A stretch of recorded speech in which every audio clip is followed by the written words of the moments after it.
Imagine spending millions developing a highly unusual new soda flavor. You ship it to stores, secure premium, eye-level shelf space, and absolutely nobody buys it.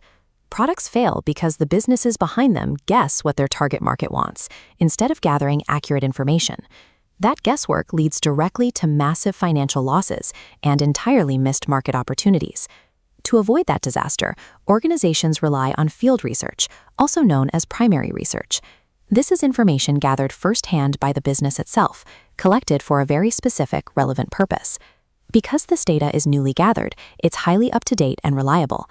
But obtaining it forces a company to make a crucial operational decision. Exactly how intimately do they need to interact with their customers to get the answers they need? Field research is the ultimate reality check.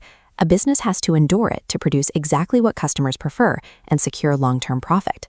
We can look at these research methods as an escalation of contact.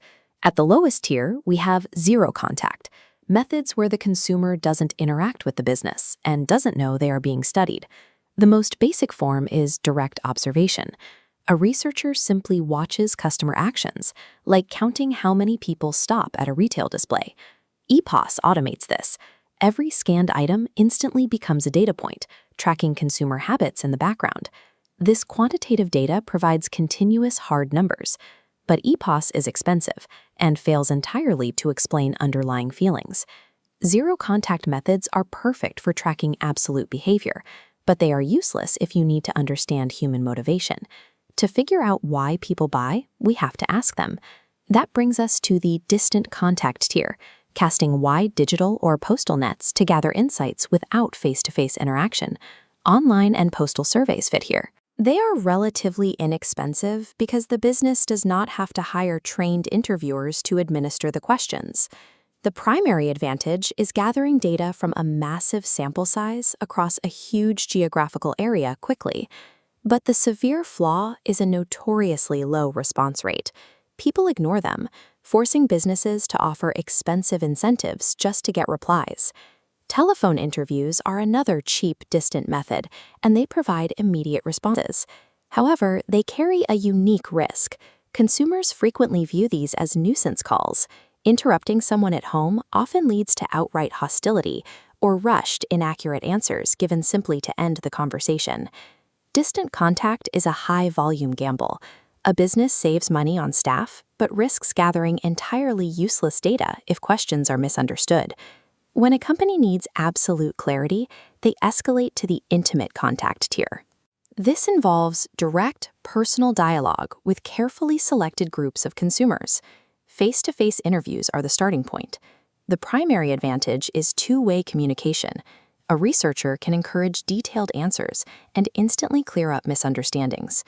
In focus groups, a trained chairperson guides an in-depth discussion. This allows the business to observe subtle reactions, like body language and peer pressure. Hall tests are also in this tier. Consumers are invited to physically try or taste a product, often in a supermarket, offering instant feedback. This highlights the true value of these intimate methods: qualitative data. Unlike quantitative hard numbers, qualitative data provides rich information detailing consumer opinions and feelings. But accessing that depth comes with massive financial and operational barriers. Intimate methods are highly expensive and time-consuming. You have to pay highly trained staff, and it is notoriously difficult to find consumers willing to give up their free time. There are psychological risks, too. In hall tests, consumers might give favorable replies simply to be polite. Furthermore, the small sample size of a focus group might completely fail to represent the broader tastes of the entire nation. To hedge against that, a business might run test marketing, launching the product in a small local area to monitor actual reaction. Intimate methods provide the deepest psychological insights, but they require massive budgets, time, and complex data analysis to decode the responses. As we can see, there is no single perfect method of field research that covers every scenario. The core management decision is a balancing act. Looking at this matrix, a business has to weigh the depth of the interaction they need on the y-axis against the cost, time, and training they actually possess on the x-axis. In practice, successful organizations combine methods. They cast a wide net with a cheap online survey, and then use an expensive, targeted focus group to drill down into the specific trends they just uncovered.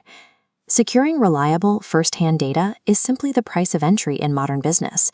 Organizations must invest the resources to truly know their customer, or risk launching a product into a void and becoming completely irrelevant.